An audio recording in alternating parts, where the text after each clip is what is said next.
They expected punishment. They expected anger. They expected guards who looked just like the propaganda had told them. But when German POWs stepped off the cattle cars and buses into camps across the United States, many froze in place. Staring back at them were black American military police, men whom German ideology said should not even exist as equals, let alone as authority figures. What happened next is one of the least-known stories of World War II. Stay until the end, because the final documented encounter changed how many POWs remembered America for the rest of their lives. A clash of worlds. When the first groups of German POWs began arriving in the United States in 1942 and 1943, they were often shocked by what they saw. Germany's racial ideology had taught them that black people were inferior. Yet here in America, the men with the armbands, the uniforms and the authority were black MPs, serving in segregated units, often operating under difficult and unequal conditions. This moment is documented repeatedly in POW interviews collected by historians Arnold Krammer and Ron Robin. Many German prisoners simply didn't know how to react. Some stared, some whispered. A handful tried to test boundaries. Most simply didn't understand how the world could look so different from what they had been told. The black MP units of World War II. Black American MPs were assigned to POW camps, largely because the US Army remained segregated. They guarded Camp Swift in Texas, Camp Forest in Tennessee, Camp Clinton in Mississippi, and Camp McCoy in Wisconsin, along with more than 500 branch and side camps. Their duties were demanding: escorting work details, performing camp security, handling intake processing, and maintaining order without escalation. Despite performing the same tasks as white MPs, they received lower pay grades and fewer advancement opportunities. But they carried out the work professionally, something even German POWs later acknowledged. First contact, confusion and reversal. Many German POWs arrived expecting cruelty, harsh treatment, revenge and punishment. Instead, they found order, discipline, surprising restraint and even respect. A Smithsonian article on German POWs in America notes that many prisoners openly admitted their shock at the professionalism of black guards. And here's the twist.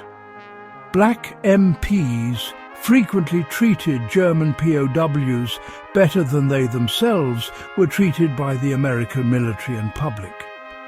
It was a strange triangle.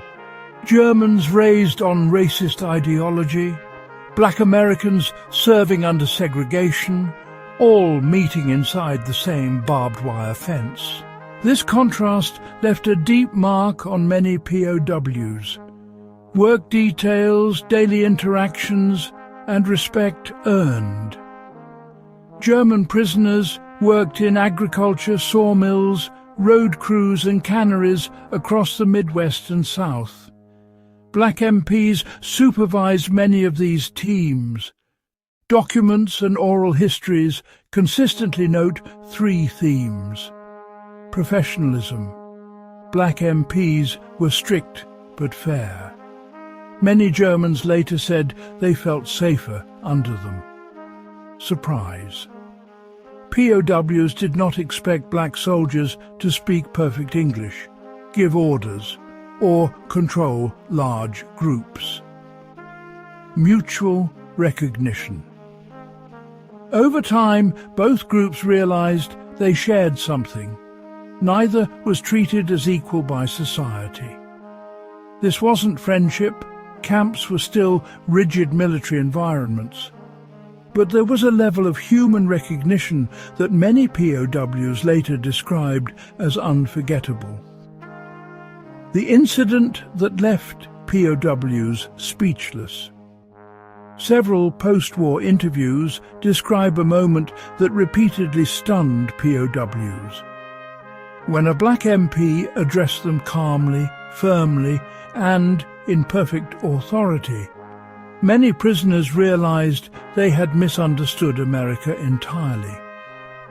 One German POW later recalled, "They commanded respect, and we gave it." Although phrased differently across accounts, the meaning remained the same. These prisoners discovered that the world did not match the ideology they had been fed by their regime. After the war, changed perspectives.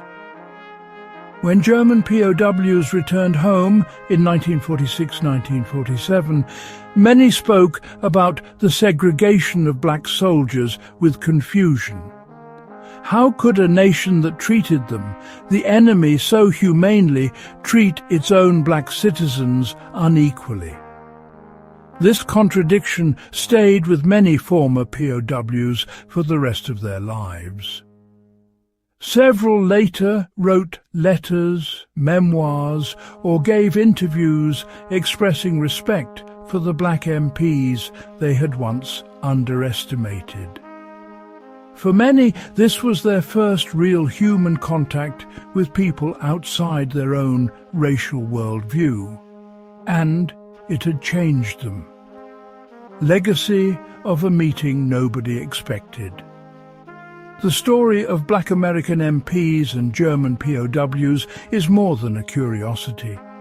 It's a reminder that history is often more complicated and more human than the textbooks suggest. Black MPs served their country with dignity in a segregated army. German POWs met people they had been taught to despise. And out of that impossible situation came something unexpected. Respect. A small, quiet victory in the middle of a brutal war. This is a true World War II story, because sometimes respect is all it takes to achieve victory in the middle of a war. Do you agree? Let us know in the comments and subscribe for more true World War II stories.